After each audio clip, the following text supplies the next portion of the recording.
So hello' everyone, এইটো হ'ল first ইউনিটৰ ক্লাছ 9ৰ এছামিছৰ কুৱেশ্যন পেপাৰ। সো এই কুৱেশ্যন পেপাৰটো আজিৰ এই ভিডিঅ'টোত আমি সলভ কৰিম মানে মই কুৱেশ্যনবিলাক কৈ গৈ থাকিম, তোমালোকে লিখি গৈ থাকিবা আৰু তোমালোকে নিজে নিজে সলভ কৰিবা, ঠিক আছে। সো এতিয়া কথাটো হ'ল 1 নম্বৰত চোৱা কি দিছে। সো 1 নম্বৰত দিছে অতি চমু উত্তৰ দিয়া যিকোনো 7টা। সো 1 মাৰ্কছৰ 7টা দিছে। সো তোমালোকৰ প্ৰশ্নবিলাক চাই লোৱা।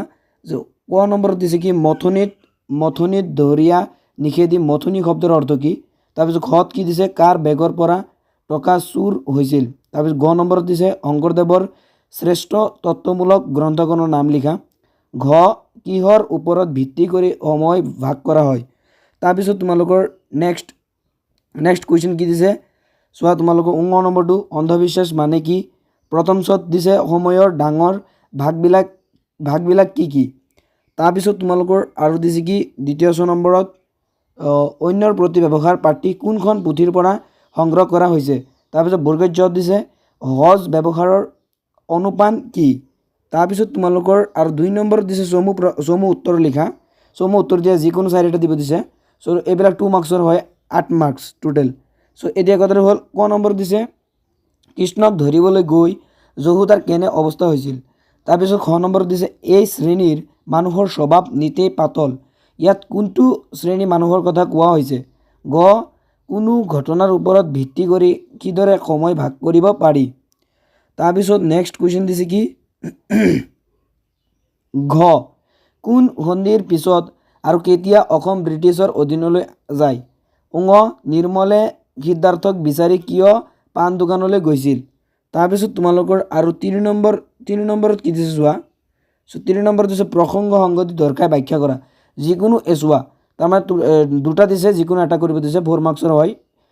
চ' ক নম্বৰত দিছে ভাণ্ড ভাঙ্গি আবে যাইবি কোঠা খাইব আজি কৃষ্ণ তোৰ মাথা। তাৰপিছত তোমালোকৰ খত দিছে কি নম্ৰতা সাজ ব্যৱহাৰ অনুপান। তাৰপিছত 4 নম্বৰত দিছে চোৱা কি 4 নম্বৰ কুৱেশ্যনটো চোৱা তোমালোকে যে প্ৰাকৃতিক এইবিলাক কুৱেশ্যনবিলাক তোমালোকে সলভ কৰি যাবা লগে লগে। আৰু কুৱেশ্যন পেপাৰটো হাৰ্ড আহিছে নে ইজি আছে কমেণ্ট বক্সত জনাবা।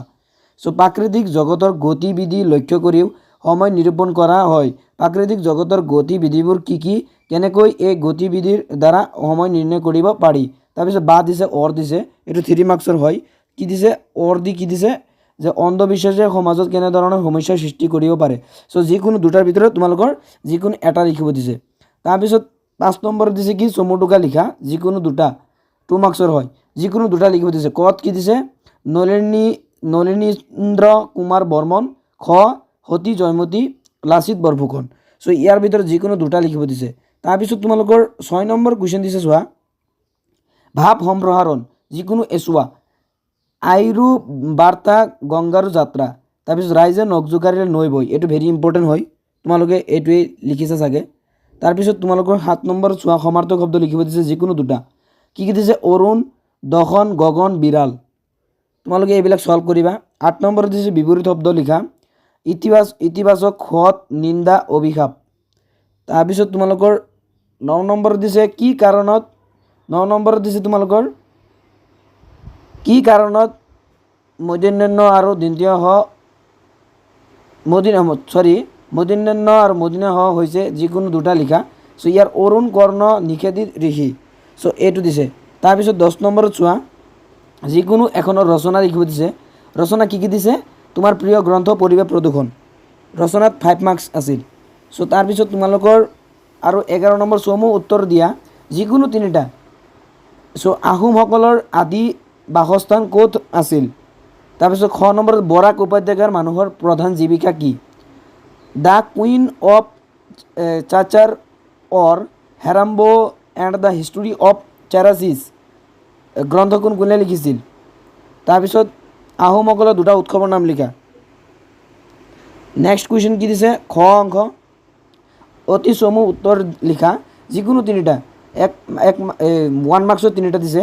চ' মাধৱ কন্দলিক শংকৰদেৱে কি কবি বুলি অভিহিত কৰিছিল। সুগ্ৰীৱ কোন। হনুমন্তই কি ৰূপ ধৰি লংকা নগৰীত প্ৰৱেশ কৰিছিল। তাৰপিছত তোমালোকৰ আৰু নেক্সট কুৱেশ্যন ঘ নম্বৰত কি দিছে কানাই বুলি কাৰ কথা কোৱা হৈছে।